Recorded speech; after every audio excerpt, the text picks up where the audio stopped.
She was 7 months pregnant when she found the calendar reminder on his laptop, a luxury condo he leased for another woman.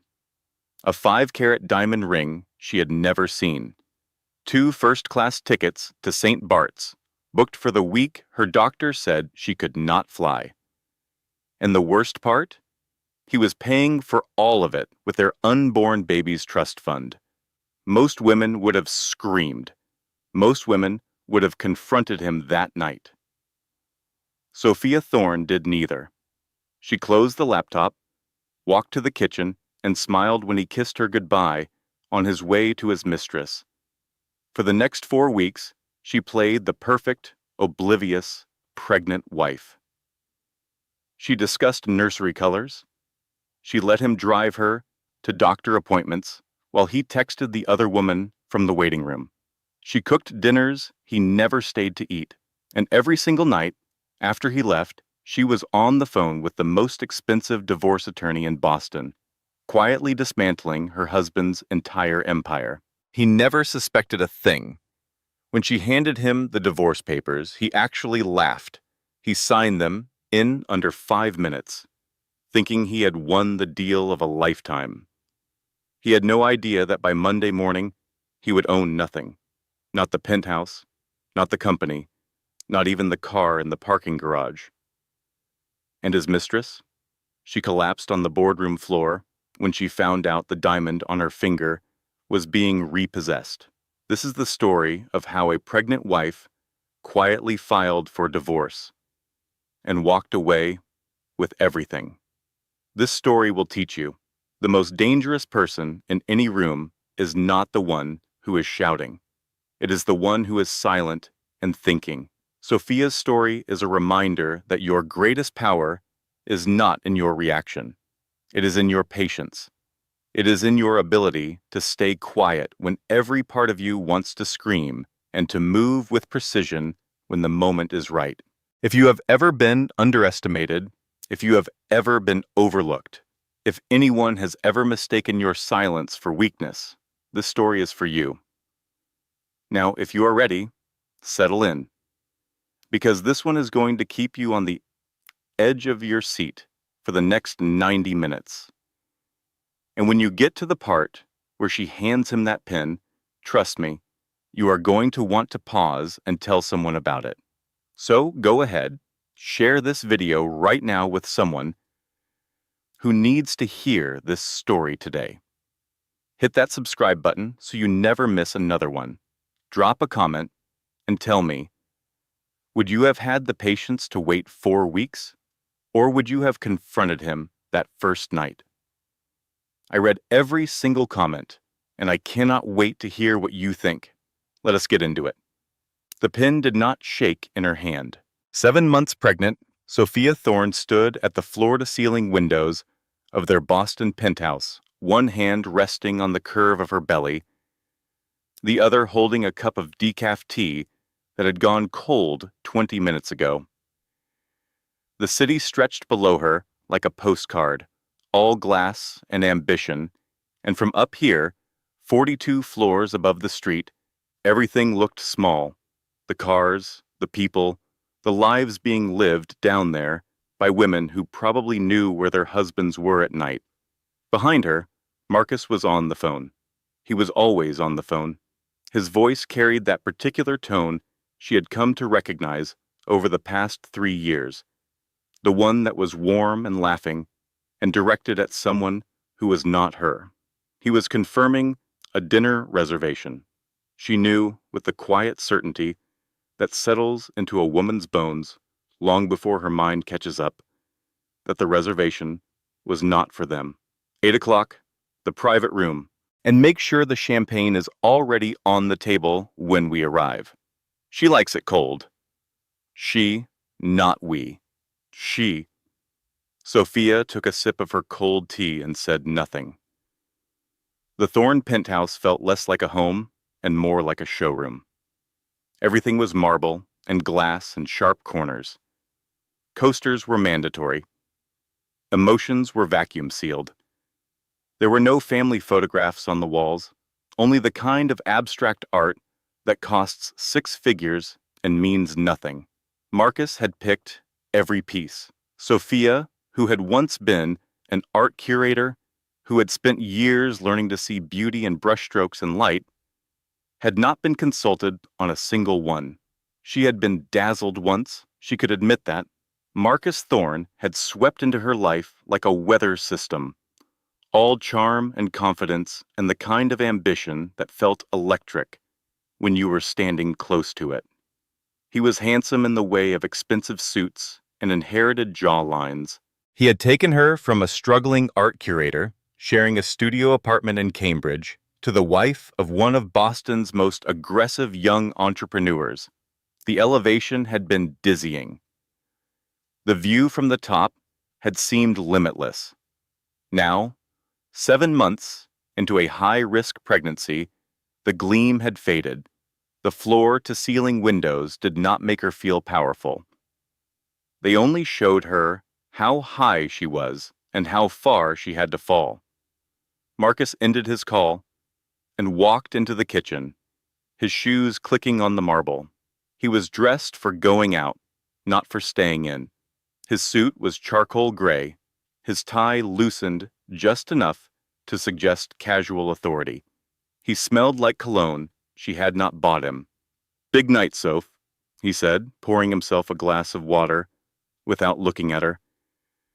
"The new fund is almost ready to launch. Dinner with some investors. On a Tuesday?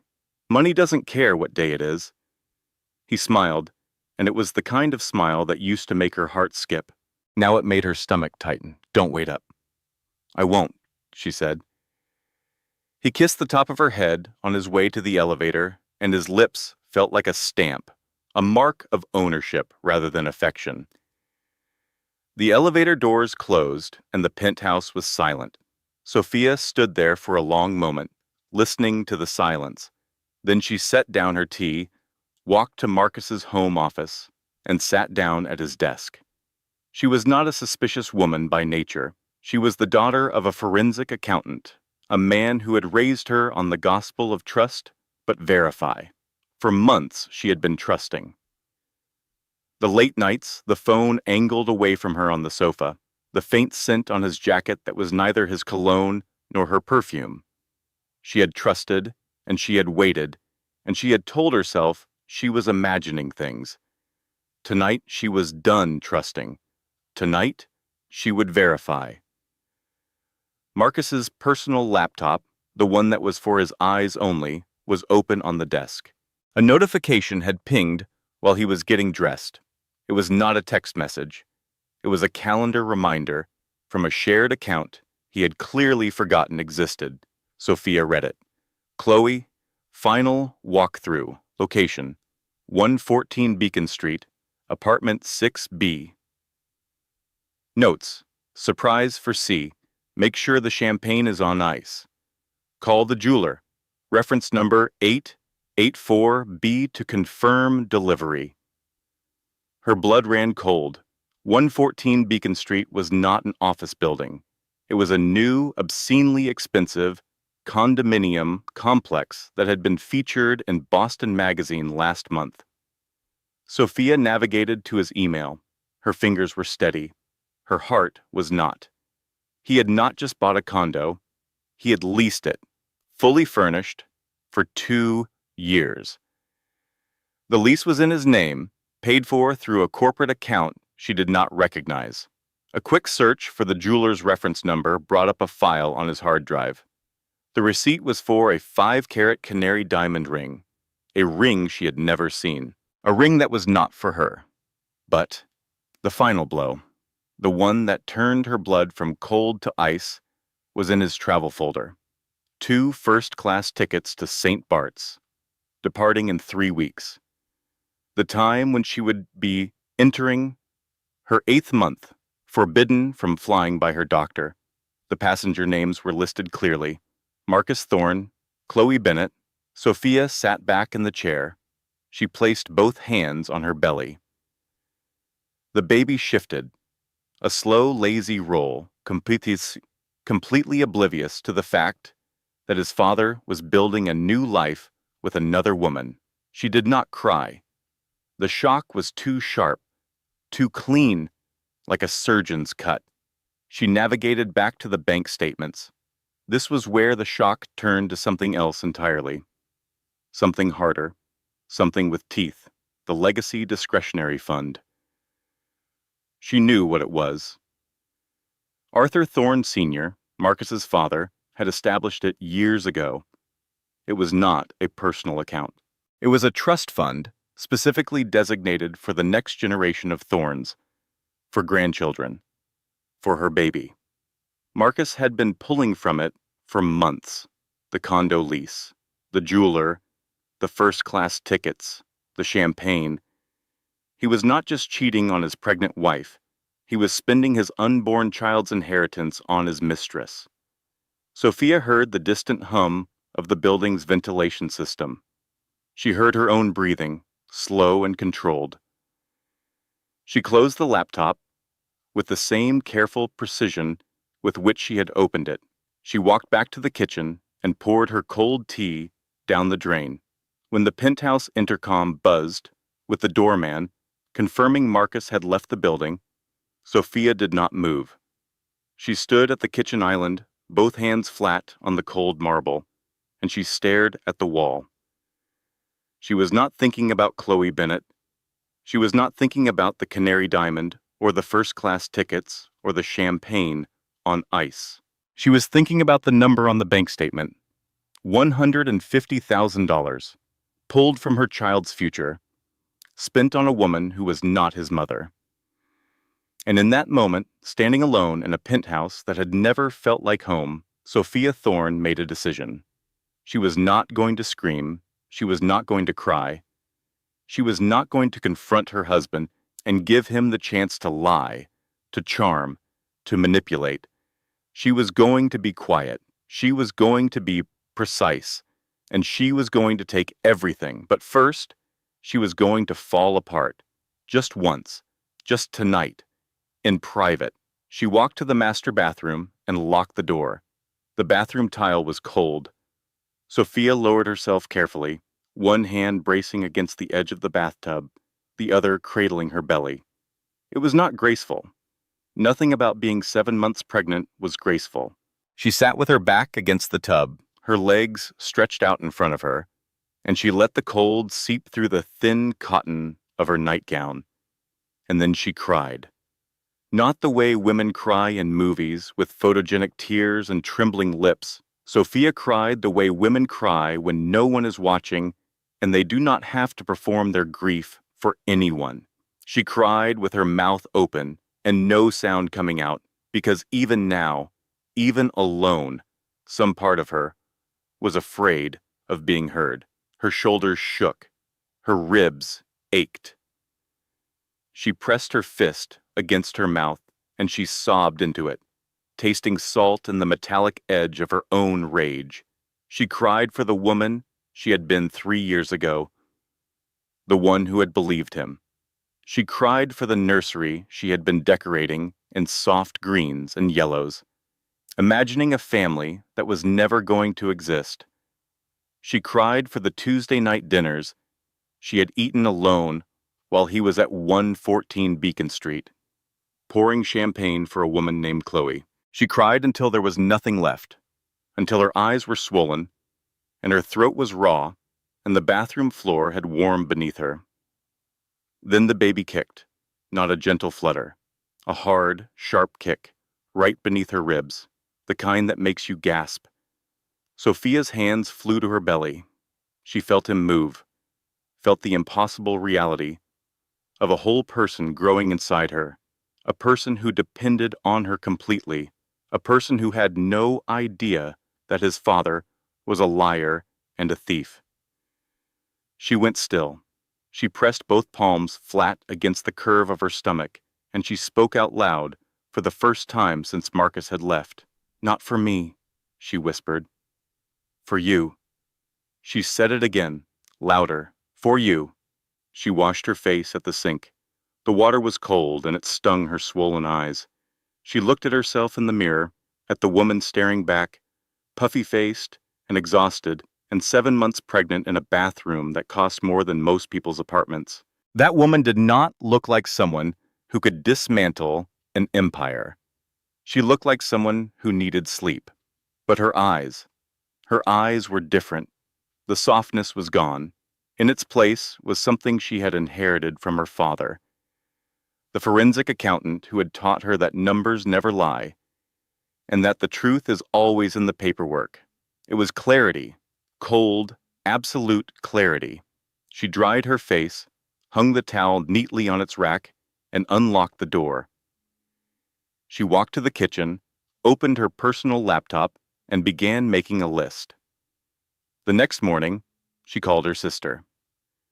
Grace Roman was 4 years older than Sophia, built like their mother, which meant short and solid and impossible to knock down. She was a nurse at a hospital in Worcester, the kind of woman who spent 12-hour shifts on her feet and still had the energy to yell at the television during Celtics games. She had never liked Marcus. She had smiled at the wedding, danced at the reception, and told Sophia privately in the bathroom that she hoped she was wrong about him. She was not wrong. "Soph," Grace said when she answered, "it's 7 in the morning. Are you okay? Is it the baby?" Sophia opened her mouth and nothing came out. She had rehearsed this in her head, had planned exactly what she would say. But now, hearing her sister's voice, the words dissolved. "Soph, talk to me." "He's cheating on me." Silence on the other end, not shocked silence. The silence of a woman who had been waiting for this call. "Tell me everything," Grace said. Sophia told her, the laptop, the calendar reminder, the condo at 114 Beacon Street, the 5-carat canary diamond ring, the first-class tickets to St. Bart's, and the bank statements, the legacy discretionary fund, the $150,000. Grace listened without interrupting, which was unlike her.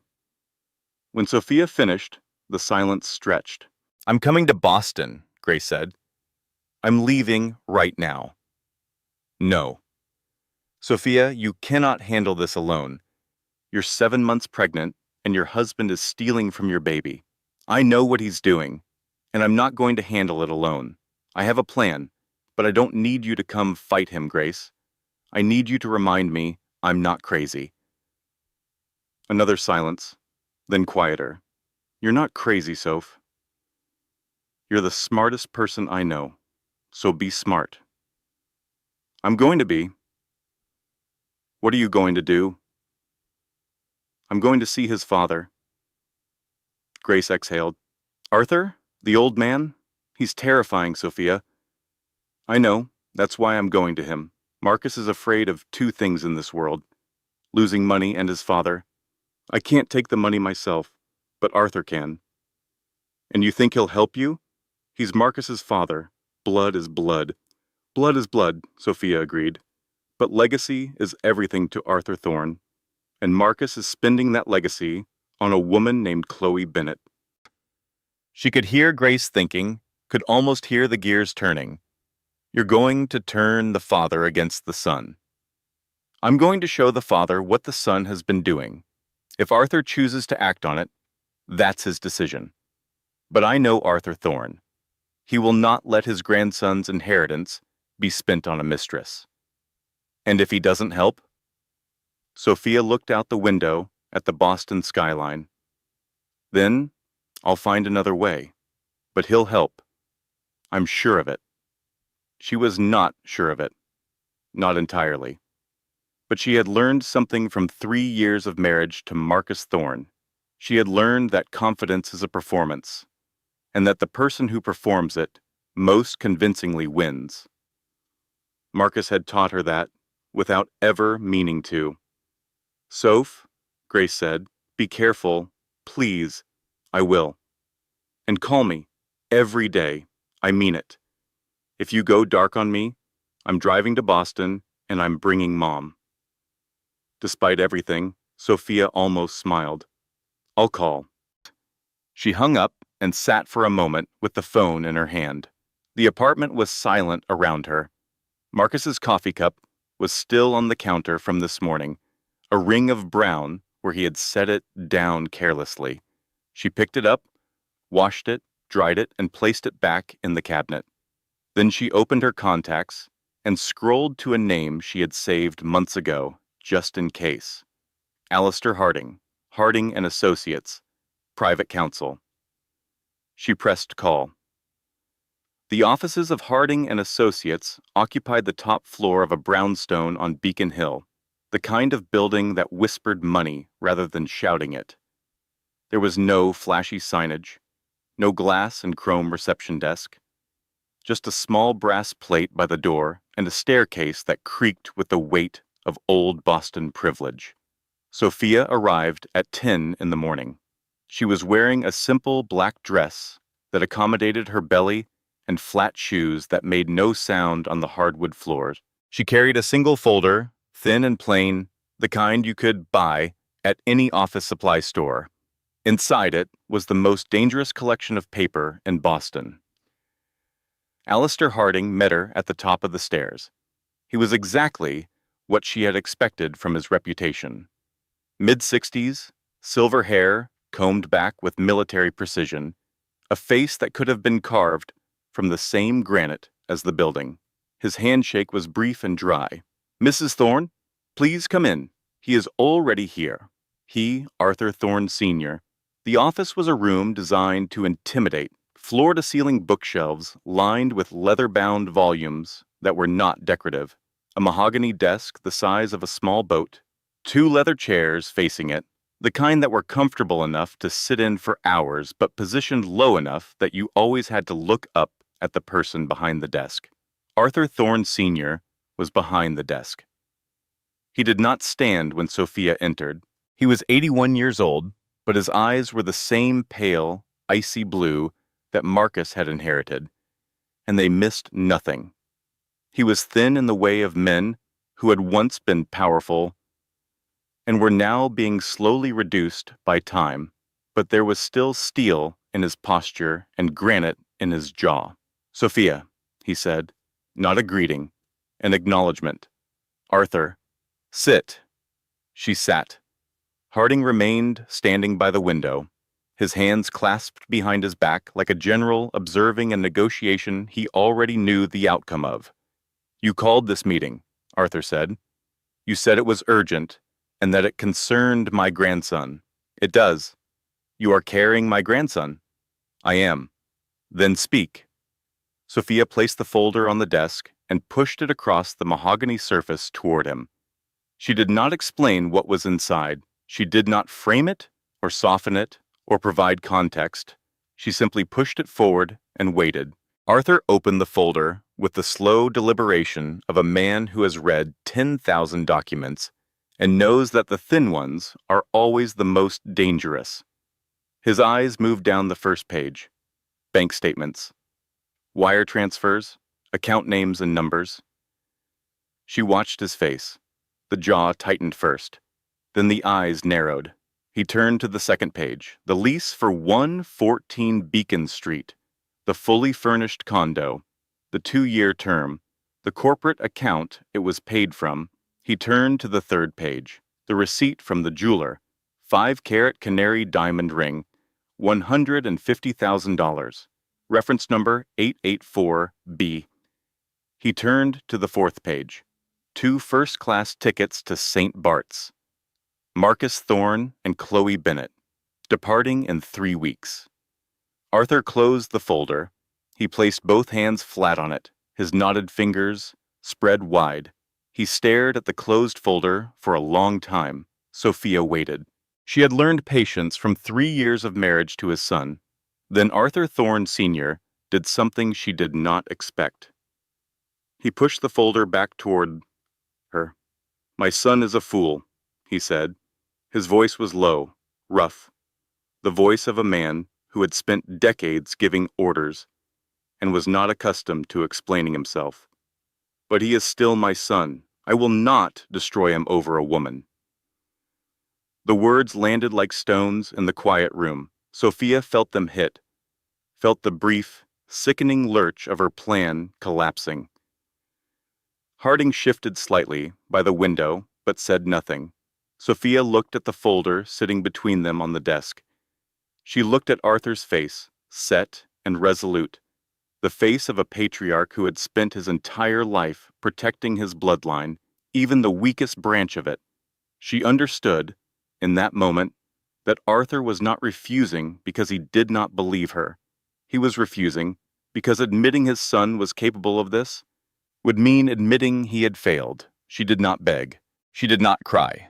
She had done her crying on the bathroom floor, and she was finished with it. I'm not asking you to destroy your son, Arthur. He looked at her, his blue eyes sharp. I'm asking you to protect your grandson.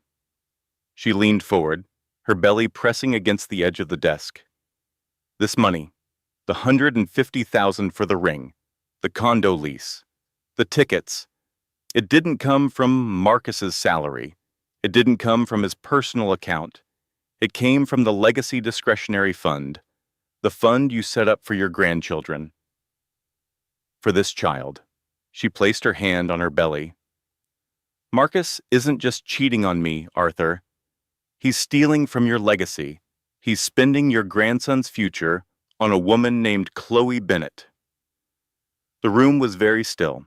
Sophia could hear the old clock on the mantelpiece ticking. She could hear Harding breathing by the window. Arthur's eyes had not left hers. Something was shifting behind them, something tectonic, the slow grinding of loyalty against duty. Nathaniel, Sophia said quietly. Arthur blinked. What? If it's a boy. I was going to name him Nathaniel. She paused. Nathaniel Arthur Thorne. I thought you'd like the name. The silence that followed was the longest of Sophia's life. She watched Arthur Thorne Sr., the patriarch, the foundation, the man whose name was carved into the cornerstone of the building that housed his empire. She watched something crack behind the ice of his eyes. Not dramatically, not visibly, but it cracked. He pulled the folder back toward himself. He opened it again. This time he read every line, every number, every date, every name. When he reached the final page, the tickets to St. Bart's, he stared at the name Chloe Bennett for a long time. Then he looked up. His eyes were no longer conflicted. They were winter. Chloe Bennett, he said. That consultant from the art gallery he invested in. Yes? He thinks I am a fool. He thinks we both are, Sophia said. Arthur turned to Harding. The lawyer stepped forward, his face impassive. What do you need, Sophia? Arthur asked. She had rehearsed this moment in her head 100 times. In the bathroom, in the kitchen, at 2 a.m, when she could not sleep, and the baby was kicking, and Marcus was not home. I don't want alimony, she said. I don't want a settlement. I don't want a war in the tabloids. Then, what do you want? I want what he was spending. I want my child's future back, the one Marcus was giving away. She leaned forward again. Marcus is your CEO, Arthur, but you hold the controlling shares. He runs the company, but the company's assets. They're not his, are they? A slow, cold smile spread across Arthur Thorne Sr.'s face. It was not a warm smile. It was the smile of a chess player who has just realized his opponent has blundered into checkmate. No, he said. They are not. Harding stepped forward and opened his own briefcase. He had clearly been prepared for this meeting to go exactly this way.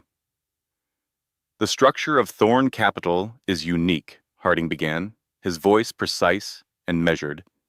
It was established by Arthur Sr. as an ironclad family trust. Marcus holds the title of CEO and draws a significant salary. He has voting rights on the board, but he does not personally own the core assets, the properties, the majority stock, the investment portfolios, the real estate holdings. They are all held by the Thorne Family Trust, and the trust's primary beneficiary is not Marcus. It's the next generation, Sophia said. The Thorne bloodline. Arthur confirmed. Specifically, the next generation, your child. There is, Harding continued, a clause. We call it the morality clause. Arthur Sr. had it inserted when the trust was established. In the event my son turned out to be a fool, Arthur said, the clause states that if the CEO engages in behavior deemed a gross moral failing or actions that bring disrepute upon the Thorn name and jeopardize the legacy, the Board of Trustees can vote to transfer stewardship. And who is the board? Sophia asked, though she already knew. Myself, Arthur said. Myself, Harding said. And my sister, Arthur added. She is in a convent in Italy. She votes exactly as I tell her to. Sophia sat back in her chair. The leather creaked. So he has nothing. He has a title, Harding said. A salary, a company car. The penthouse we live in, trust property. The Hamptons house, trust. The jet, trust. The air in the room was perfectly still. Sophia finally understood, with the kind of clarity that only comes after you have been crying on a bathroom floor at 2 a.m. Marcus was not a king. He was a prince living on an allowance, and he had just been caught stealing from the treasury. What do you propose, Sophia? Arthur asked. I want Harding to draft divorce papers. Simple, clean. No alimony, no claim on Marcus's personal assets. Harding frowned slightly. He'll sign it in a heartbeat. You'll appear to be left with nothing. He'll think I'm left with nothing, Sophia corrected. He'll sign because he's arrogant. He'll sign because he wants to get rid of me so he can move in with her. He'll sign because he thinks he has all the power. And while he's signing, Arthur said, the plan crystallizing in the air between them, the board will be having an emergency meeting, Sophia finished. You will enact the morality clause. And do what? The clause allows the board to reassign stewardship of the trust to a more suitable guardian of the legacy. Sophia met Arthur's eyes. I am the mother of the sole beneficiary. I came to the head of the family, not to the tabloids. I am not asking for money. I am asking to protect what belongs to my son. Arthur looked at her for a long time. Then he looked at Harding. Draft it, he said. All of it. Harding was already writing. The next 4 weeks were the longest of Sophia's life. She had spent 3 years learning to live with a man who did not love her. Now she had to spend 4 weeks pretending she did not know it. The difference was that before, the ignorance had been real. Now it was a performance, and the stakes were everything. She discussed paint colors for the nursery. She went to her obstetrician appointments, sitting in the waiting room with Marcus beside her, his phone buzzing constantly, his thumb scrolling through messages she knew were from Chloe Bennett. She let him drive her home afterward, let him open the car door for her, in a display of chivalry that was as hollow as the man performing it. Everything looks perfect, Mrs. Thorne, her doctor would say. Just try to keep your stress levels down. I'm doing my best, doctor, Sophia would reply, smiling a smile that never once reached her eyes. In the quiet hours, the ones Marcus filled with Chloe, Sophia was at war. She met with Harding almost daily, sometimes in person, sometimes by phone, always when Marcus was safely elsewhere. The legal architecture was intricate. They could not simply hand Thorne Capital to Sophia. That would trigger lawsuits, press coverage, and the kind of spectacle that Arthur Sr. despised above all things. Instead, they were building something elegant, a new entity, the Thorne Legacy Trust. On the day of the transfer, Harding explained, his pen moving across a legal pad with the speed of a man who charged $800 an hour and was worth every cent. The board will vote to move 100% of the core assets from the old Thorne Family Trust into this new entity. The properties, the stock, the art collection, the investment portfolios, Everything. And the old trust? Sophia asked. Will be left as an empty shell. It will contain exactly one asset, Marcus's employment contract as CEO. So he'll be the CEO of nothing. A king with no kingdom, Harding confirmed. The Thorne Legacy Trust, however, will be entirely under your control as sole trustee, for the benefit of your child. Sophia nodded. It was clean. It was legal. It was devastating. There is one more element, Harding said. The divorce. For this to work, Marcus must sign the papers before the board meets.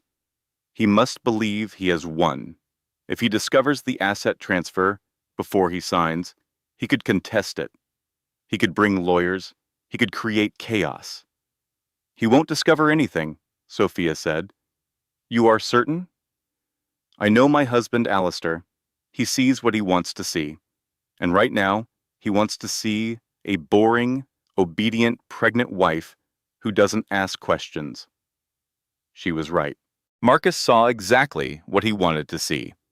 Every evening, he would come home, toss his keys on the marble counter, kiss Sophia on the forehead or the cheek depending on his mood, and ask about the nursery or the doctor or the grocery list. These were not real questions. They were the verbal equivalent of checking a box. He did not listen to her answers. He was already thinking about wherever he was going next. The kitchen scene happened on a Thursday. Marcus came home early, which was rare. He seemed lighter than usual, almost giddy, the way he got when a deal was going well or when he had been drinking at lunch. He walked into the kitchen, where Sophia was chopping vegetables for a dinner she would eat alone, and he kissed her on the forehead. You're the best, Soph, he said. I don't deserve you. He said it casually, the way you might compliment a waitress on the coffee. Then he grabbed his keys from the counter and headed for the elevator. Don't wait up. Late meeting. The elevator doors closed. Sophia stood at the kitchen counter, the knife still in her hand. She stared at the half-chopped onion on the cutting board. Her hand began to tremble. Not with rage, with something worse, with the exhaustion of pretending, the bone-deep weariness of smiling at a man who could say those words, "You are the best, I don't deserve you," and then walk out the door to another woman's bed.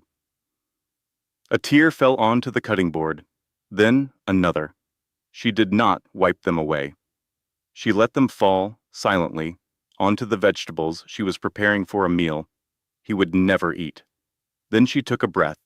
She wiped her eyes. With the back of her hand, she finished chopping the onion. She scraped it into the pan with the flat of the knife. And she picked up her phone and called Harding. The timeline, she said. Are we on schedule? 2 more weeks, Mrs. Thorne. The documents will be ready by Friday the 23rd. Good. Make them airtight, Alistair. I don't want a single crack he can crawl through. There won't be. She hung up and went back to cooking her dinner. Alone. The near miss happened 10 days later. Sophia was in the living room, her laptop open, reviewing a draft of the asset transfer agreement that Harding had sent via encrypted email. She had become adept at hiding her work. She used a separate browser. She cleared her history every time. She never left documents open.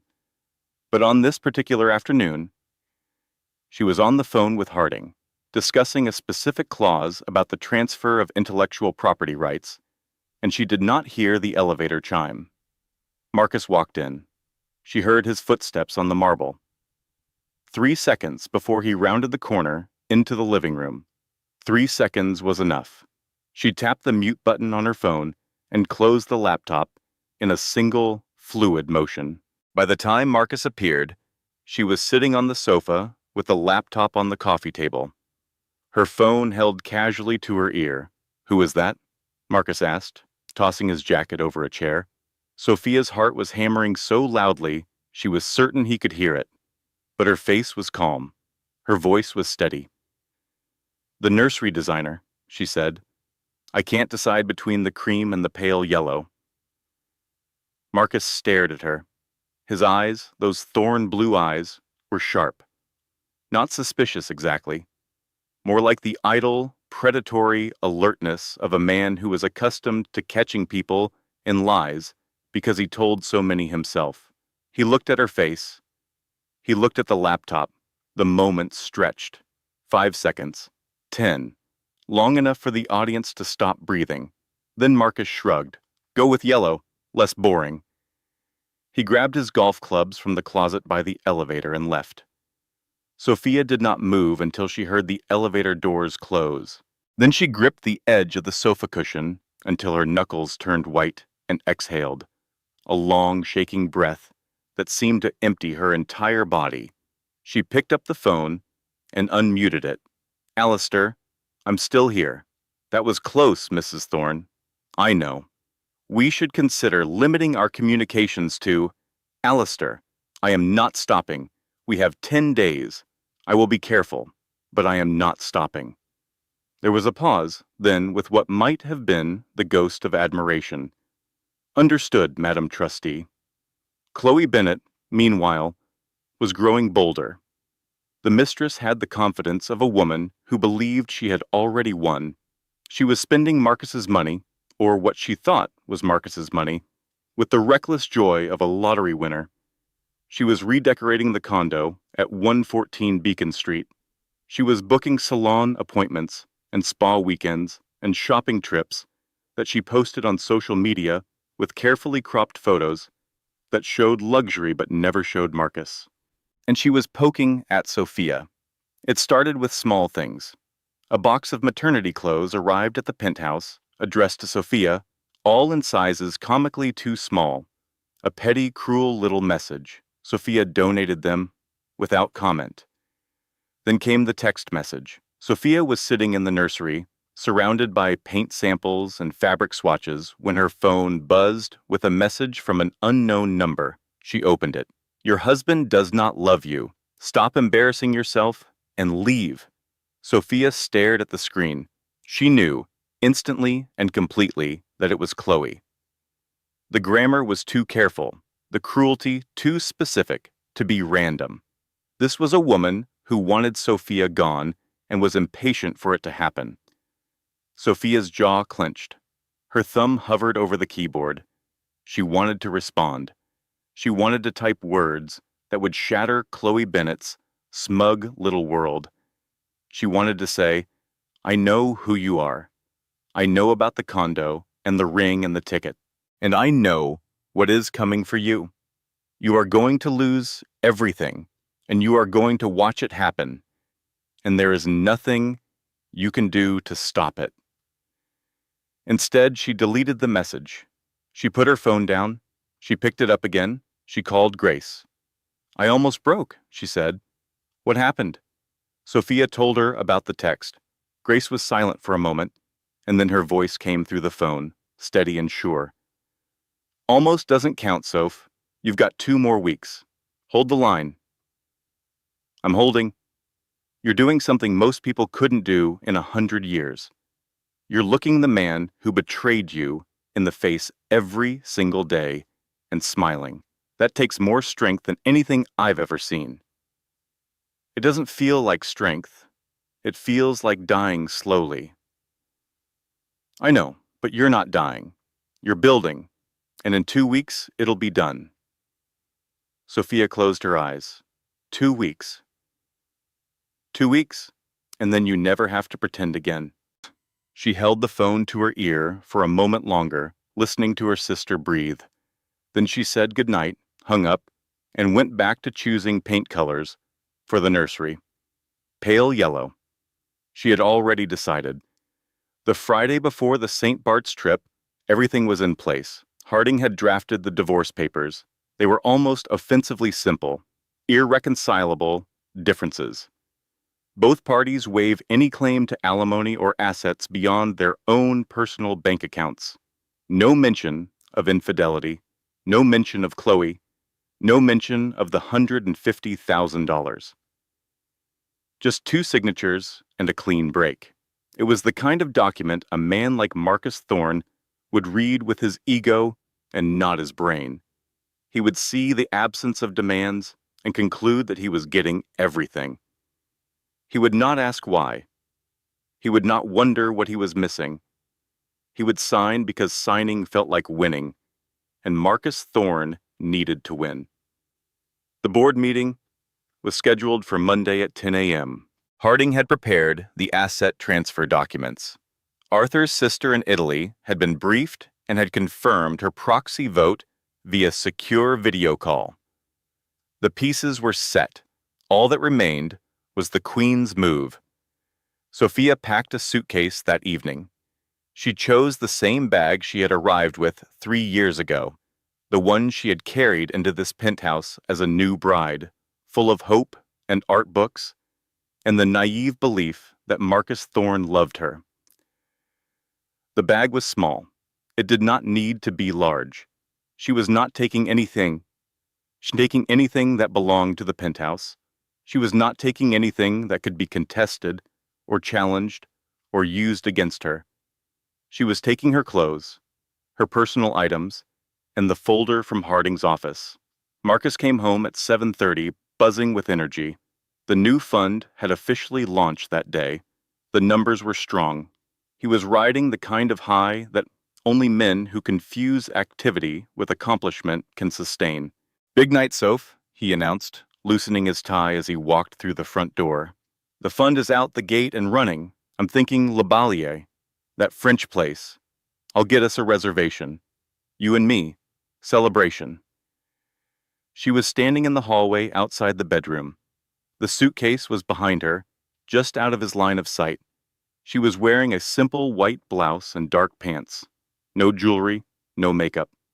She had chosen her appearance carefully. She wanted to look tired. She wanted to look defeated. She wanted to look like a woman who had given up. "I can't, Marcus." He stopped mid-stride. "What? Don't be boring. It's a big night." "I'm not being boring. I'm leaving you." The words hung in the air of the penthouse like smoke. Marcus's face went through a rapid succession of expressions: annoyance, confusion, disbelief, as if his brain was a machine that had received an input. It was not programmed to process. "What are you talking about?" "I'm leaving. Tonight." She walked past him into the living room. She moved slowly, deliberately, as if she had all the time in the world. She placed the manila envelope on the marble island. "Is this about the late nights? The business? Soph, you know how it is during launch week." "It's not about the business." She turned to face him, and here was the performance, the final act, the lie that would set her free. "I've met someone." The silence that followed was so complete that Sophia could hear the refrigerator humming in the kitchen. Marcus stared at her. His brain was visibly short-circuiting. He was a man who had spent 3 years assuming his wife was too bland, too passive, too pregnant to be anything other than exactly what he needed her to be. The idea that she might have a life, a desire, a secret of her own was so foreign to his understanding of the world that he could not process it. "You," he stammered. "You what?" "I've met someone," she repeated. Her voice was flat, controlled, deliberately stripped of emotion. "He wants me. He wants this baby. I'm going to him." "You dare." Marcus's confusion was twisting into something darker, but beneath the anger was something else: relief. She could see it in the way his shoulders loosened, the way his jaw unclenched. She was handing him the perfect exit. She was the one leaving. She was the one with a secret. He was the wronged party. "I don't want anything from you," Sophia said, sliding the envelope toward him. "Just my freedom. I've already signed. You sign, and I'm gone tonight. No lawyers, no fighting, no press. You can have your life. I'll have mine." Marcus snatched the envelope and tore it open. He read the terms.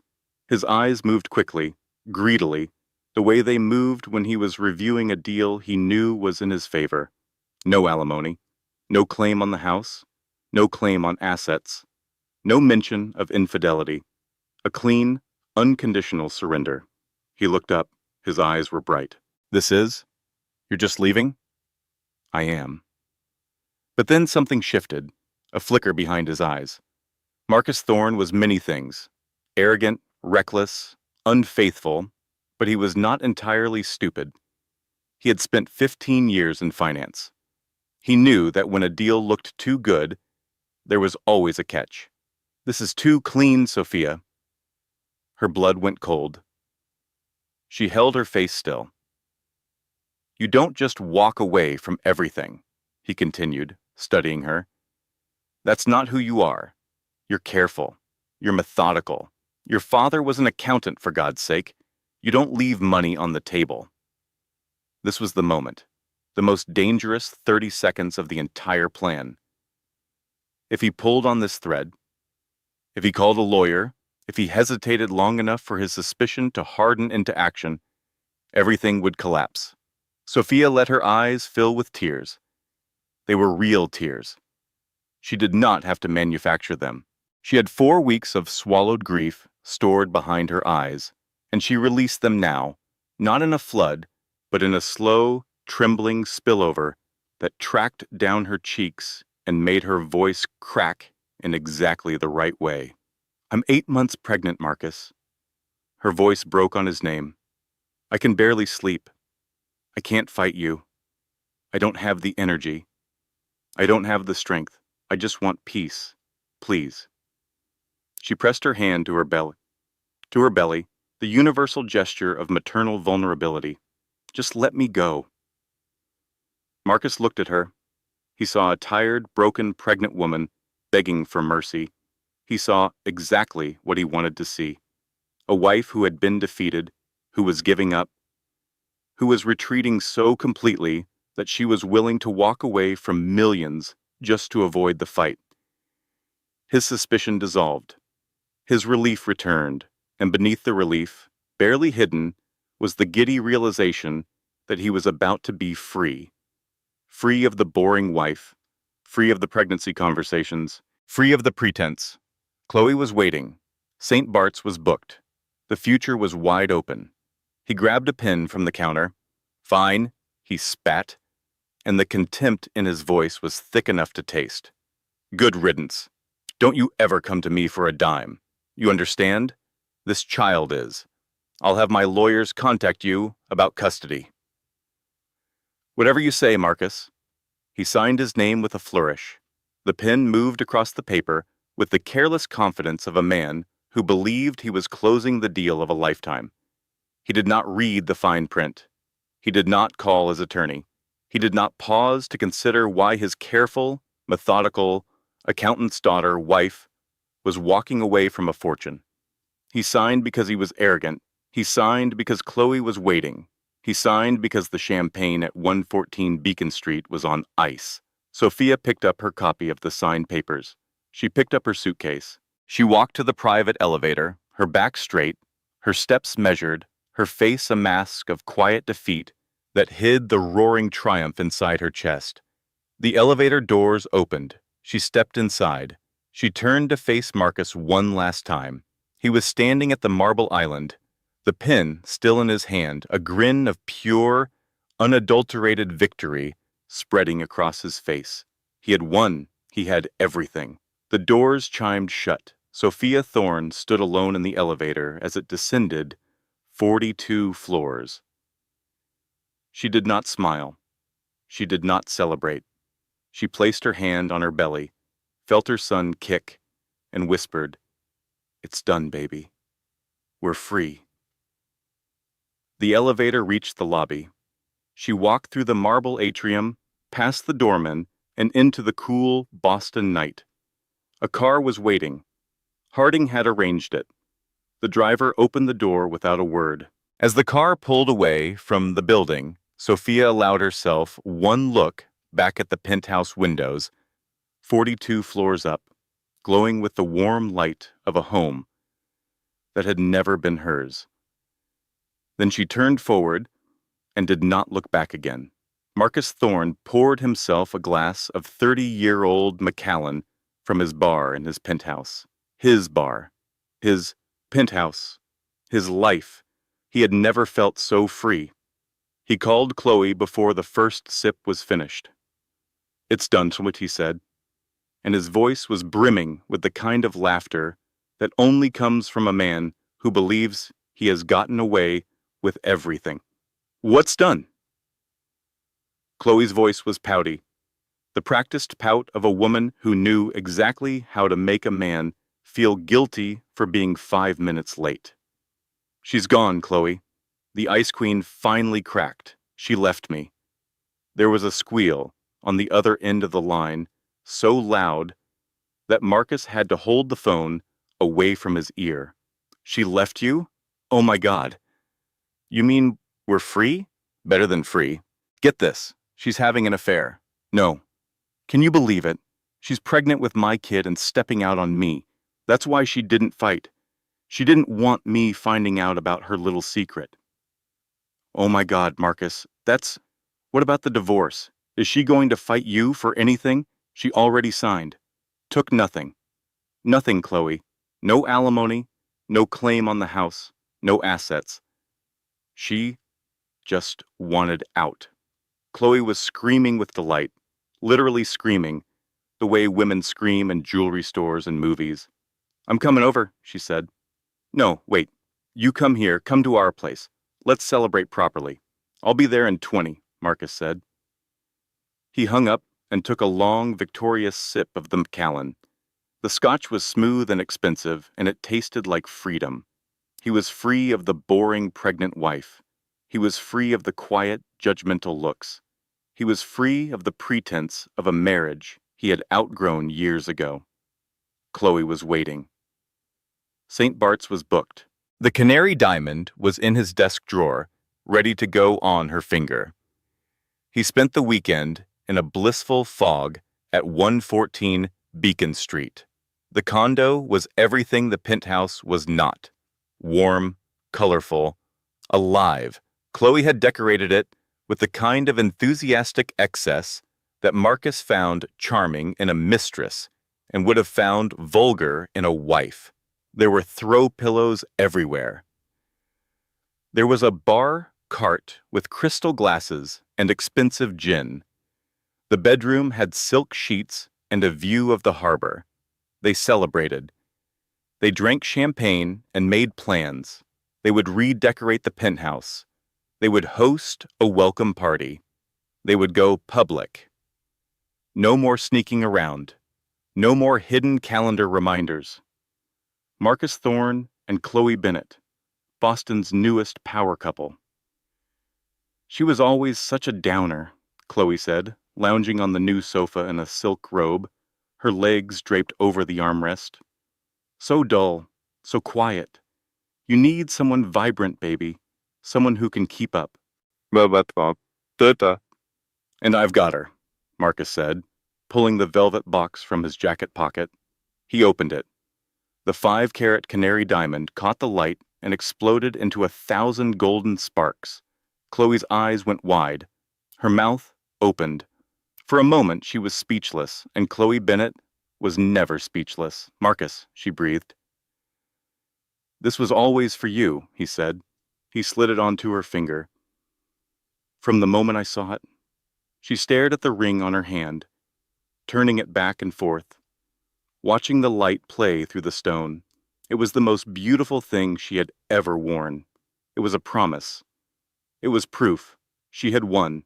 She had not won. 27 blocks away, in a modest hotel room that Harding had booked under a different name, Sophia Thorne sat in bed with her laptop open and a cup of tea growing cold on the nightstand. She was reviewing the final version of the asset transfer documents. Every line, every clause, every signature block. She had read it 4 times already, and she would read it a 5th time before she went to sleep. Her phone buzzed, a text from Grace. "How are you holding show up?" Sophia typed back, "Monday, that's not an answer." Sophia smiled, the first real smile in weeks. "It's the only answer that matters.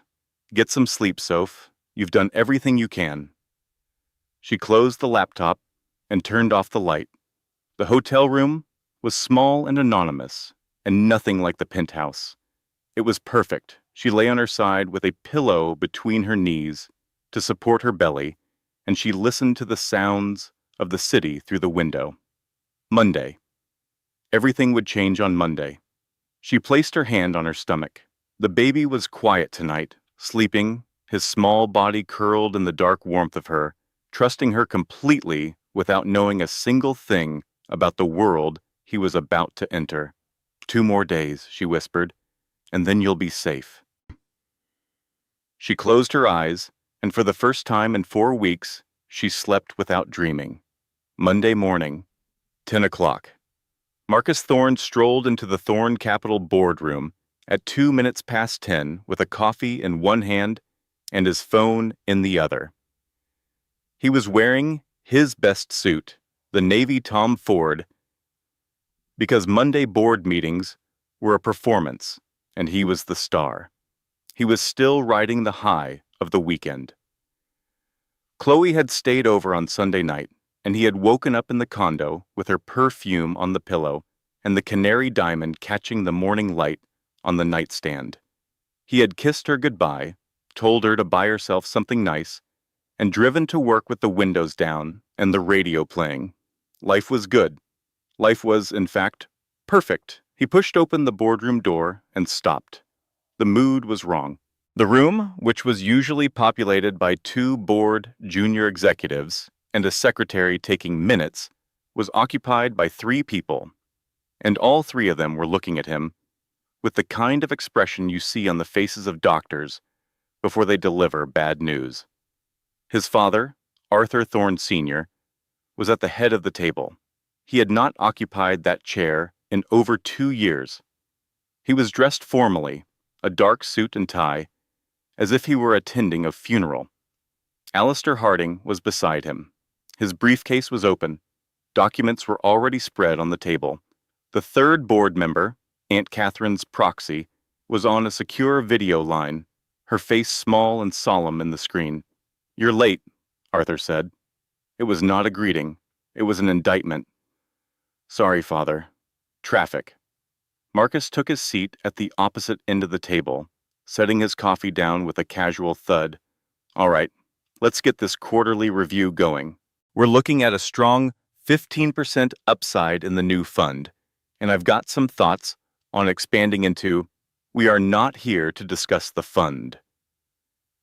The words fell like a gavel. Marcus's mouth stayed open for a moment, then closed. "We are here," Arthur continued, "to enact Article 7, Section 4 of the Thorne Family Trust Agreement." Marcus did not move. He did not blink. For a moment, the words did not register, the way a bullet passes through the body before the pain arrives. "The morality clause," Harding said, and his voice was perfectly level, the voice of a man reading the terms of surrender. The pain arrived. "What?" Marcus said. "What are you talking about?" "We are talking about 114 Beacon Street, apartment 6B, Harding said, reading from a document. "A fully furnished luxury condominium, leased in your name for 2 years, paid for by the Legacy Discretionary Fund." "We are talking about an unauthorized expenditure of $150,000 from the same fund," Harding continued, "for a personal jewelry purchase. We are talking about infidelity, gross misconduct, and the systematic misappropriation of funds designated for your unborn child." Marcus's face had gone from tan to white in approximately 8 seconds. You've been spying on me. This is Sophia. She told you. That vindictive, manipulative—" "Mrs. Thorne provided documentation, yes," Arthur said, cutting him off. "She came to me as the head of this family, to protect her child's inheritance, an inheritance you were spending on your mistress." "I'll pay it back," Marcus stammered. "It was a mistake, a momentary lapse. Father, you have to understand." "I understand perfectly." Arthur's voice was granite. "The board has before it a motion to enact the morality clause and transfer 100% of the assets from the Thorne Family Trust to the newly formed Thorne Legacy Trust, effective immediately." All in favor? Aye, said Arthur. Aye, said Harding. Aye, said the small, clear voice from the speaker. Arthur picked up a pen and signed. The motion passes. Marcus was hyperventilating. His chest was rising and falling rapidly, his hands gripping the edge of the table. What does that mean? Transfer assets? What assets? I run this company. You run this company in name, Harding said, adjusting his glasses. As of this moment, the Thorne Family Trust is a shell. Its assets, this building, the company name, the investment funds, the properties, the jet, the art collection, everything are now the sole property of the Thorne Legacy Trust. You are the CEO, Harding paused, of nothing. You can't do this. Marcus's voice cracked. This is my company, my name. It is my name, Arthur corrected, standing. He was old, he was frail, but in this moment, he was every inch the man who had built an empire from nothing. And you are no longer worthy of it. What am I left with? Per your employment contract, Harding said, checking a folder, you are entitled to your personal salary of $250,000 per year. You have your 401k, your personal checking account, your Lexus. The penthouse, the Bentley, the Hamptons estate, and the jet are property of the new trust. You will be expected to vacate the penthouse by end of day. $250,000. It sounded like a fortune to anyone who was not Marcus Thorne, but Marcus's lifestyle cost that much in 2 months. The restaurants, the clothes, the memberships, the gifts. He was a man who spent money the way other men breathed, constantly, unconsciously, and never once considering that it might stop. Sophia, he choked out, she planned this. She protected her son, Arthur said. He turned and walked toward the door. Harding followed with his briefcase. Which is more than you did. The door closed behind them. Marcus sat alone at the long table in the boardroom of the company that bore his name, but was no longer his. His phone buzzed. He looked at it. A picture from Chloe, a wedding dress on a mannequin in a store window. A heart emoji. A question mark. He stared at the picture, then he stared at the empty boardroom, and for the first time in his life, Marcus Thorne understood what it meant to have nothing. Chloe Bennett was having the best morning of her life. She had woken up in the condo with the canary diamond on her finger and the sun streaming through the floor-to-ceiling windows. She had made herself a cappuccino with the Italian espresso machine Marcus had bought for the apartment, and she had spent a luxurious hour browsing wedding dresses online. The Vera Wang was her favorite, strapless, ivory silk, $28,000. She had screenshotted it and sent it to Marcus with a heart emoji. He was in his boring board meeting, but he would see it. He would smile. He would probably buy it for her today. She was booking a hair appointment when her phone rang. Marcus's name on the screen. She answered with a purr. Baby, I was just thinking about you. I saw the perfect Vera Wang and... Shut up, Chloe. His voice was unrecognizable. Thin, reedy, terrified. The voice of a man standing in a building that was on fire and realizing there was no exit. What? What's wrong? You sound awful. He knows. He knows everything. My father. He knows. Knows what? About us? So what? Marcus, you're a grown man. You're divorced now. Who cares what your daddy thinks? You don't understand. She could hear him pacing, his shoes squeaking on marble. The company. It's not mine. It was never mine. What are you talking about? You're the CEO. I'm the CEO of nothing. Bithim. The words exploded through the phone, loud enough that she pulled it away from her ear. It's a trust, Chloe. A trust. He invoked a clause. He took it all away. The house, the cars, the money, all of it. Chloe sat down on the sofa. The beautiful, expensive, silk-upholstered sofa that she had picked out herself. She sat down hard. What do you mean? All of it. Her voice had gone very quiet. You're still rich, Marcus. You're Marcus Thorne. I have my salary, that's it. 250,000 a year. He cut me off. $250,000. Chloe's brain did the math before her heart caught up. That was fine. That was more than fine for most people. But it was not penthouse money. It was not private jet money. It was not 5-carat canary diamond money. It was not the life she had been promised. But this condo, she whispered, looking around the apartment at the furniture she had chosen, the art she had hung, the champagne glasses still sitting on the coffee table from last night's celebration. The lease is terminated. It's in the trust's name. They're taking it back, all of it. The car? Company lease. They're picking it up this afternoon. No.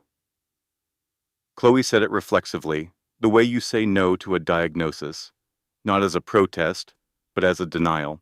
No, you're lying. This is a joke. It's not a joke, Burkham, Marcus roared. That snake Sophia planned this. She's been working with my father for weeks. She went to him behind my back. She showed him the bank statements, the condo, the ring, the tickets, everything. Chloe's online shopping cart was still open on her laptop. The Vera Wang dress, the salon appointment, the honeymoon resort in the Maldives she had been pricing. An alert popped up from her banking app. The platinum card declined.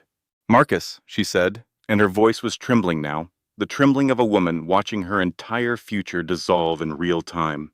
The card. It's not working. Of course it's not working. It's a company card. Everything is a company card. It's all gone, Chloe. The room was spinning. The cappuccino she had made that morning was sitting on the counter, half finished, and she stared at it and thought, that espresso machine is not mine either. There's a meeting, Marcus said, his voice dropping. At Harding's office, noon. I have to sign some kind of waiver. If I don't, they'll take even the salary. I'm going there now. I'm going to stop this. I'm coming with you. Chloe, I don't think that's... I'm coming with you. She was already grabbing her keys, her purse. The red dress hanging on the bathroom door. She was not losing this. She had earned this life. She had spent 2 years smiling at a man she found boring half the time, laughing at his jokes, pretending his stories about hedge fund strategies were interesting. She had invested her youth and her beauty and her time, and she was not going to watch it evaporate because some quiet little pregnant wife had decided to play dirty. She was going to that meeting. She was going to look Sophia Thorne in the eye, and she was going to fight. The boardroom at Harding and Associates was a room built for endings. Dark wood, leather-bound books that smelled of dust and precedent, a table long enough to seat 12 but occupied by 4. Sophia was at the head of the table. She looked different from the woman Marcus had watched walk out of the penthouse 3 days ago. That woman had been defeated, tearful, broken. This woman was wearing a tailored dark blue maternity dress that fit her like armor. Her hair was pulled back. Her face was composed. She was flanked by Alistair Harding and 2 additional lawyers whose faces were professionally blank. Arthur Sr. was on a video screen mounted on the wall, watching, his eyes pale and unblinking. The door burst open at 11:14. Marcus came in first, his suit rumpled, his face blotchy and red. He looked like he had slept in his car. Behind him, like a furious shadow, came Chloe Bennett. She was wearing spike heels and the red dress, full makeup, hair down. She looked like she was going to a cocktail party, not a legal proceeding, and the contrast with the somber room was jarring. "Sophia!" Marcus yelled, and his voice cracked on the second syllable. "You thief! You conniving thief! You can't do this!" Sophia did not flinch. She looked at him with the mild, distant expression of a woman observing a tantrum in a grocery store. Marcus, you're late again. Please sit down. Or don't, it doesn't matter. Don't you dare talk to him like that. Chloe shrieked, pointing a manicured finger at Sophia. You think you can just steal his money? You vindictive— Miss Bennet. Alistair Harding's voice cut through the hysteria like a blade through silk. You are not party to this meeting. You have no legal standing. I must ask you to leave. I'm not going anywhere, Chloe snapped. This is my life you're destroying. Sophia looked at Chloe for the first time. She studied her the way she used to study paintings in the gallery, with professional detachment, assessing composition and value. On the contrary, Miss Bennet, Sophia said. Her voice was level, controlled, almost gentle, which made it worse. You are the expense, the line item that brought everything to light. You were never part of the life at all. The words hit Chloe like a physical blow. She opened her mouth, and nothing came out. Harding pushed a thick document across the table toward Marcus. This is a non-disclosure agreement and a waiver of litigation, Mr. Thorne. It stipulates that in exchange for your continued, though diminished, salary of $250,000 per year, you will not contest the board's decision or bring any lawsuit against the Thorne Legacy Trust, its trustee, or Thorne Capital. Marcus stared at the document. His eyes were scanning the pages, but Sophia could tell he was not reading. He was just moving his eyes across the words, the way a drowning man moves his arms, not to swim, but because the body does not know how to stop. Trustee, he said, the word catching in his throat. Who is the trustee? I am, Sophia said. 3 syllables, 2 words, and every bit of power Marcus Thorne had ever believed he possessed shifted across the table and settled on the shoulders of the pregnant woman sitting at its head. You control everything, Marcus whispered. The house, the company, On behalf of our son, Sophia corrected. Your father's grandchild. The only thing that matters in all of this. The room went quiet.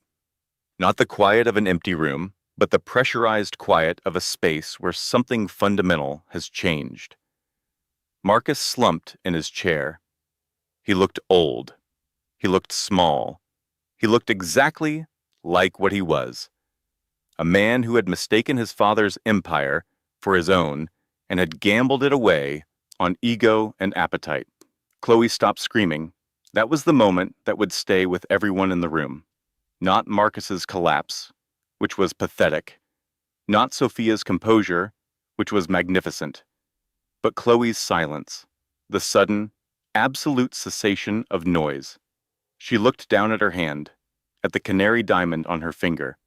The 5-carat stone that had been the symbol of her victory, the proof that she had won the prize, that the boring, pregnant wife was finished, and Chloe Bennet was the future. Then she looked at Marcus.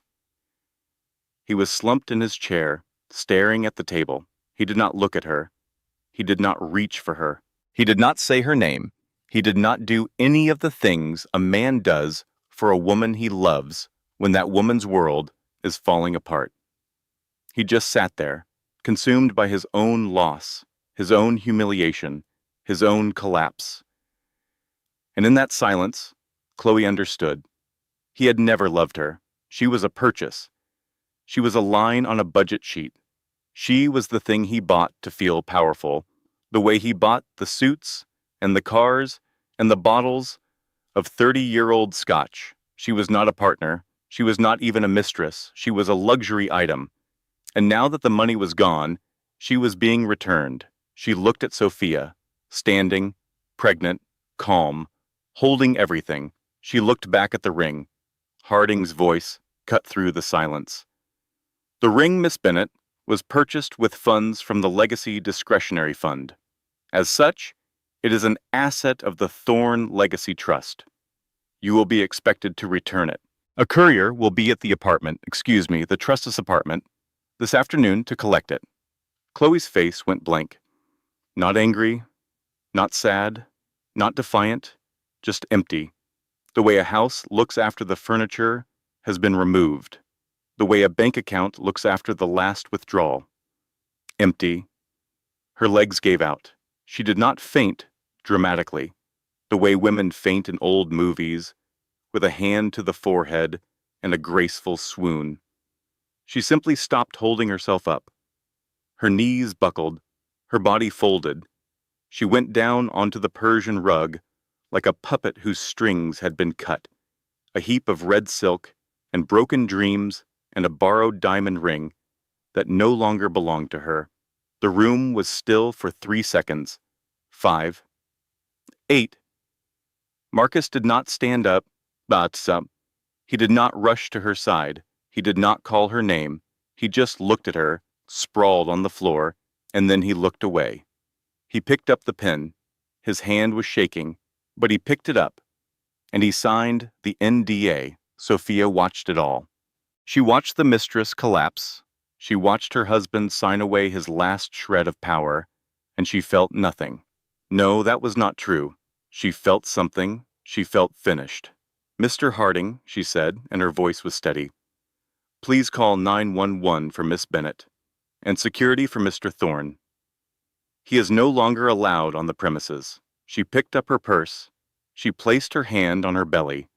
She walked to the door of the boardroom, past the lawyers, past the unconscious woman on the floor, past the broken man in the expensive suit. She did not look back. 3 hours after her collapse, in the boardroom, Chloe Bennet was discharged from Massachusetts General Hospital. The diagnosis was panic attack and dehydration.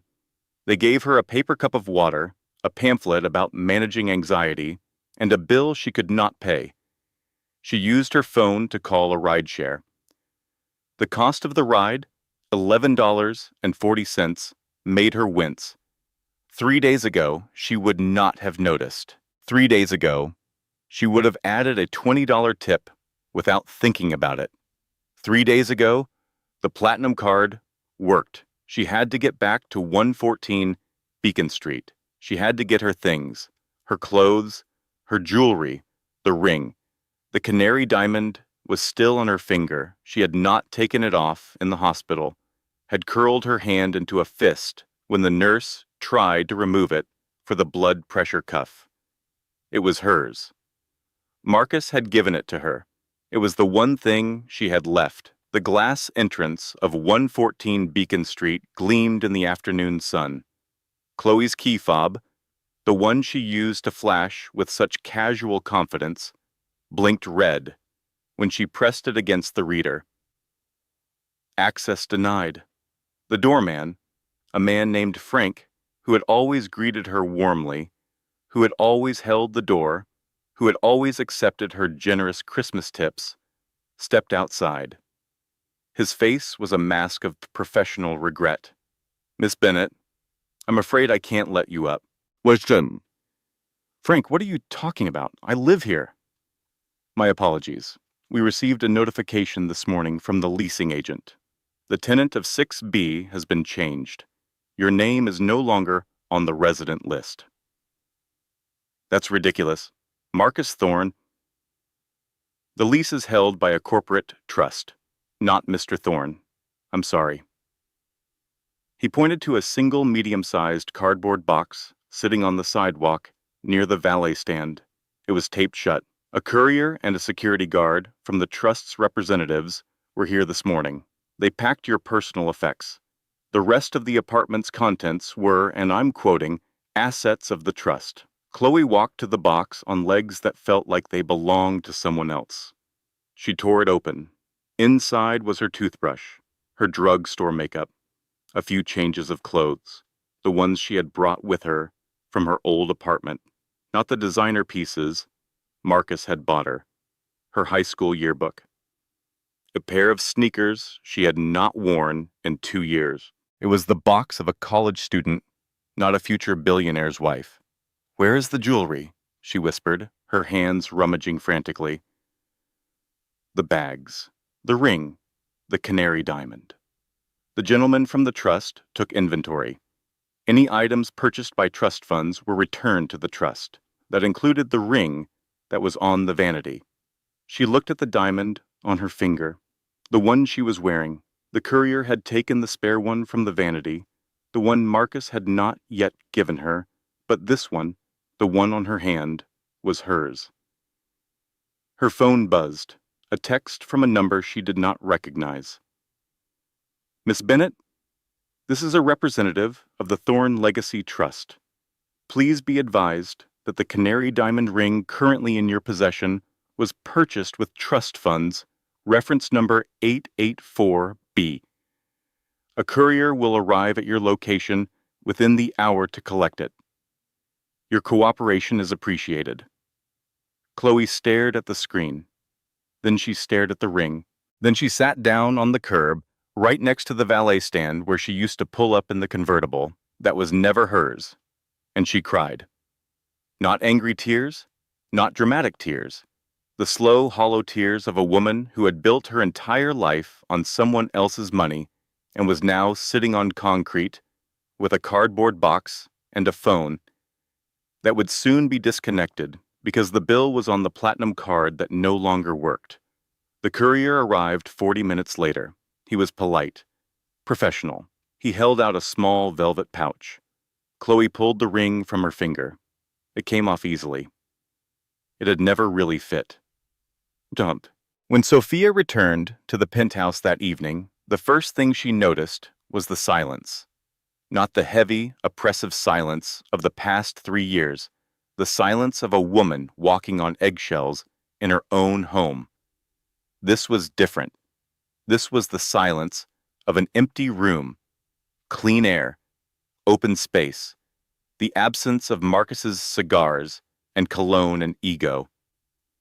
A man from the security team was finishing the installation of a new control panel by the elevator. You're all set, Mrs. Thorne. No one gets in without this fob or a direct voice authorization from you. Thank you, Michael. She walked through the apartment. Every room still smelled faintly of Marcus, of the expensive aftershave and the whiskey and the particular staleness of a man who occupied space without inhabiting it. She opened windows. She let the October air in, cold and sharp and new. She went to Marcus's game room, the shrine to his arrested adolescence. 3 massive televisions, a black leather pit sofa, a fully stocked bar with garish neon signs, a glass-walled humidor that stank of smoke and entitlement. She made 2 phone calls. The first was to a demolition crew. I'd like to schedule a full gut renovation. Everything out down to the studs. The bar, the electronics, the everything. I want it sterile by tomorrow morning. The second was to a nursery designer. I'd like to design a room. The theme is quiet strength, pale yellows, natural woods, and the softest carpet you can find. And one entire wall. I'd like it to be a mural. The Boston skyline, but seen from a park, not from a penthouse. She hung up and stood in the empty game room, her hand on her belly. The baby kicked. She smiled. Your room, little one. Over the following weeks, Sophia moved through the wreckage of her old life with the methodical precision of a woman who had been raised by a forensic accountant. She found the rot in Thorn Capital's books, the vanity projects, the consulting fees to shell companies with names like CB Ventures, the personal expenses disguised as corporate overhead. She documented everything. She dismantled everything. She did not seek revenge. She sought order. She worked with Arthur and Harding to restructure the company. She hired a new president for day-to-day operations, a quiet, brilliant man from MIT named David Grant, who had a reputation for ethics and sustainable growth. I don't want to be the biggest company, she told him on his first day. I want to be the strongest. No more pirate raids. We are building a lighthouse. She sold Marcus's ostentatious wine collection. The proceeds went into Nathaniel's education fund. She found the second canary diamond ring in Marcus's desk. the one he had planned to give Chloe in St. Bart's. She sent it to Harding with a note. Sell it. Put the money in the college fund. She was not a CEO. She was an owner, and there was a difference. 3 weeks before her due date, Sophia was in a board meeting reviewing quarterly projections when she felt the first sharp contraction. She paused mid-sentence. The room went quiet. David Grant looked at her with concern. David, she said, her voice perfectly calm, you will have to table the discussion on the Green Energy Fund until Monday. My son appears to be on a deadline. Nathaniel Arthur Thorne was born at 4:02 a.m. on a Tuesday. 7 pounds, 8 ounces, a shock of dark hair, his mother's eyes. Sophia held him to her chest, exhausted and powerful, and completely alone by choice in the best private suite of the hospital. She did not want visitors. She did not want flowers. She wanted silence and her son and the feeling of his small, perfect weight on her chest. There was a soft knock on the door.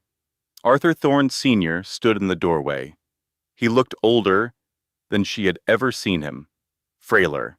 His suit hung loosely on his narrowed frame, and he leaned on a cane she had not seen before. But his eyes were the same, pale, sharp, alive. Sophia. Arthur, come in. Meet your grandson. He walked slowly to the bedside. He stared at the small, swaddled bundle with an expression she had never seen on his face before. Not sternness, not authority, something raw and unguarded, a vulnerability so profound that it seemed to belong to a completely different man. He is small, Arthur said gruffly. They all are at first. May I? Sophia gently passed him the child. Arthur's hands, the same hands that had signed billion-dollar deals and crushed competitors and built an empire, fumbled with the blanket. He held the baby awkwardly, as if holding something infinitely precious and terrifyingly fragile. He has the thorn chin, Arthur said, his voice thick. He has my eyes, Sophia replied softly. Good.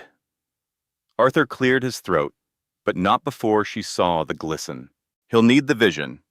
He held the baby for a long moment. Then he handed Nathaniel back with a reverence that made Sophia's own eyes sting. You saved this family, girl. You saved him. I just did what a mother had to do. Arthur reached into his coat pocket and pulled out a small, old-fashioned velvet box. Sophia opened it. Inside was a key, brass, worn smooth by decades of handling. My wife's, Elizabeth's. It's a key to our personal safe deposit box at the bank on State Street. It contains her bonds, her personal jewelry, and the original handwritten charter for this company. They are not part of the trust. They are family. They are now yours and his. Sophia held the key in her palm. The cold metal warmed against her skin. Thank you, Arthur. He nodded. He placed one hand on the edge of the bassinet, looking at his grandson. Then he turned and walked to the door, his cane tapping softly on the hospital floor. Arthur, Sophia called. He stopped. He's going to know you, I promise. The old man stood still for a moment. His back was to her. She could not see his face, but she saw his shoulders rise and fall with a single, deep breath. Good night, Sophia, he said, and left. 2 years later. The penthouse was unrecognizable. The cold marble and glass had been softened by thick rugs and warm lighting. The walls were lined with bookshelves filled with children's books and family photographs. There were toys in the living room, a wooden train set, and a stuffed elephant, and a collection of blocks in every color. The kitchen smelled like something baking. The air smelled like home. Tonight, the apartment was full. It was the first annual fundraiser for the Nathaniel Thorne Foundation for Children. The rooms were filled with Boston's real power, not the loud, flashy crowd Marcus had once entertained, but the quiet kind. Surgeons from Mass General, directors of the Museum of Fine Arts, university presidents. Old money families who had once looked down on the Thorne name as crass and knew and now spoke of Sophia with genuine respect. Sophia stood by the fireplace in a simple, elegant dark green dress. She looked different from the woman who had stood at these same windows 3 years ago, holding cold tea and wondering where her husband was. She looked like someone who knew exactly who she was. She tapped a glass for attention. "Good evening," she said, and her voice carried through the room with the confidence of a woman who had learned that the quietest voice in the room is often the most powerful. "Thank you all for coming. The Thorne name, for a long time, was associated with aggressive acquisition, with winning at any cost. Tonight, I hope we can begin to associate it with something new, with responsibility, with community, with a legacy." She paused. "Not a legacy of steel and glass, but of health, of art, and of a better, safer future for all of our children." The room erupted in warm, genuine applause. Not the polite clapping of obligation, but the real, sustained applause of people who meant it. In a quiet corner of the room, Arthur Thorne Sr. sat in a wheelchair. He was thinner now, smaller, the empire of his body following the same trajectory as all empires. But his eyes were sharp, and on his lap, sleeping with the absolute trust of a 2-year-old who has never known fear, was Nathaniel. Arthur watched Sophia speak. A look of profound, unshakable peace settled across his face. The legacy was secure. Not the company, not the money, not the name, the legacy that mattered. The boy on his lap, the woman across the room. The guests began to leave. Sophia moved through the room, saying goodnight, accepting compliments, shaking hands. Grace was there, standing by the bar in a dress she had clearly bought for the occasion, looking proud and slightly out of place, and not caring about either. "Nice party, Soph," Grace said. "Nice dress, Grace. Don't get used to it. These shoes are killing me." They laughed, and it was the kind of laugh that only sisters share, the laugh that contains years of shared bathrooms and borrowed clothes and 3 a.m. phone calls when the world feels too heavy to carry alone. "You did it," Grace said, quieter now. "We did it. You held the line. You held the line. I just yelled at you over the phone. That's what I needed." The last guest left at 11. The caterers cleared the trays and the glasses and the napkins. The apartment settled into its nighttime quiet, the particular hush of a home where a child is sleeping. Sophia walked to the corner where Arthur sat. He had fallen asleep, his hand resting on Nathaniel's back, his breathing slow and steady. She gently lifted her son from his grandfather's lap. Nathaniel stirred, murmured something that was not quite a word, and settled against her shoulder.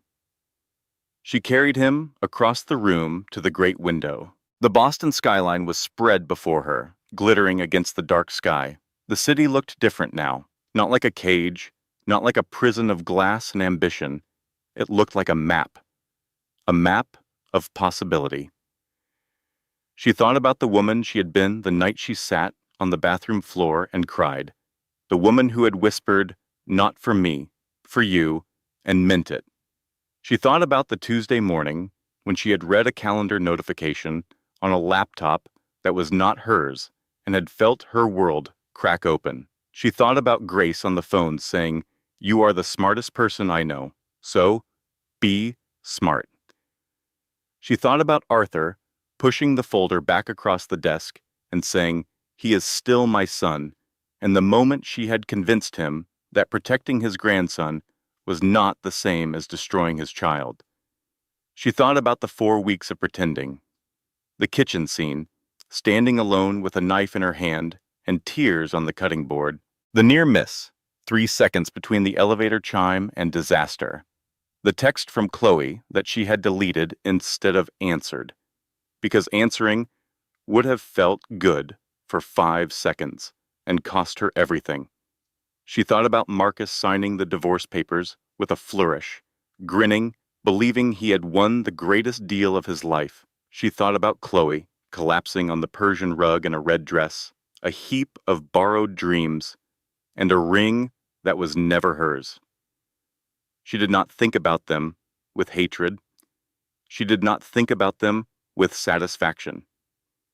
She thought about them the way you think about a storm that is past. It happened.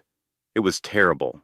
It is over. She reached down and opened the drawer of the console table beneath the windows.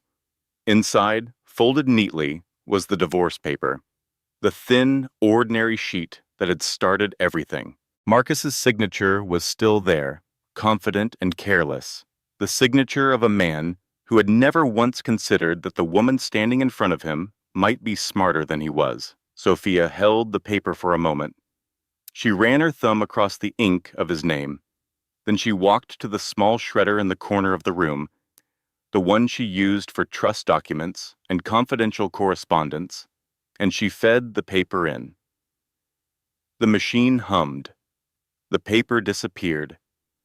The signature, the evidence, the last physical trace of the marriage she had quietly, precisely, and completely dismantled, was gone. She did not need it. She did not need proof. She did not need trophies or reminders or souvenirs of the war she had won. The war was over, and the woman who had fought it was not the same woman who had started it. That woman had been afraid. This woman was not. She walked back to the window. Nathaniel was heavy and warm against her chest, his breath soft and even, his small hand curled around the collar of her dress. She looked at their reflection in the glass, her face and his, side by side, suspended against the Boston skyline. The city glittered below, a sea of diamonds, none of them canary. "We don't look back, baby," she whispered to her sleeping son. "We just build." 27 miles away, in a third-floor walk-up in Somerville, with a leaky faucet and a radiator that clanked all night, Marcus Thorne sat alone at a kitchen table covered in overdue bills. Chloe was at work, a late shift at the restaurant where she seated families who did not look at her twice. On the table, face down, was a photograph. Nathaniel at 3 months old, dark hair, his mother's eyes. Sophia's lawyer had sent it. Marcus had looked at it once. He had not been able to look at it again. From the other room, the front door opened. Chloe's keys hit the counter. Her shoes hit the floor. Trying this. "Marcus, the electric bill is overdue again." He did not answer. He sat in the yellow light of the kitchen, staring at the back of the photograph, and he listened to the sound of the life he had chosen closing in around him. Sophia Thorne did not scream. She did not beg. She did not threaten.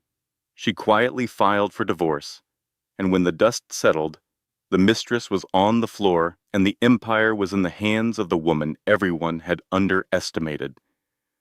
Marcus and Chloe thought they were winning a prize, but they forgot to check who owned the trophy. Some wars are won with armies. Hers was won with a signature and a silence that shook the walls. This content was carefully researched, developed, and manually edited by our team to deliver meaningful stories with valuable life lessons. Every narrative is crafted to entertain, inspire, and empower our audience. We believe that great stories can change lives, and we are committed to bringing you content that matters. Thank you for being part of our community.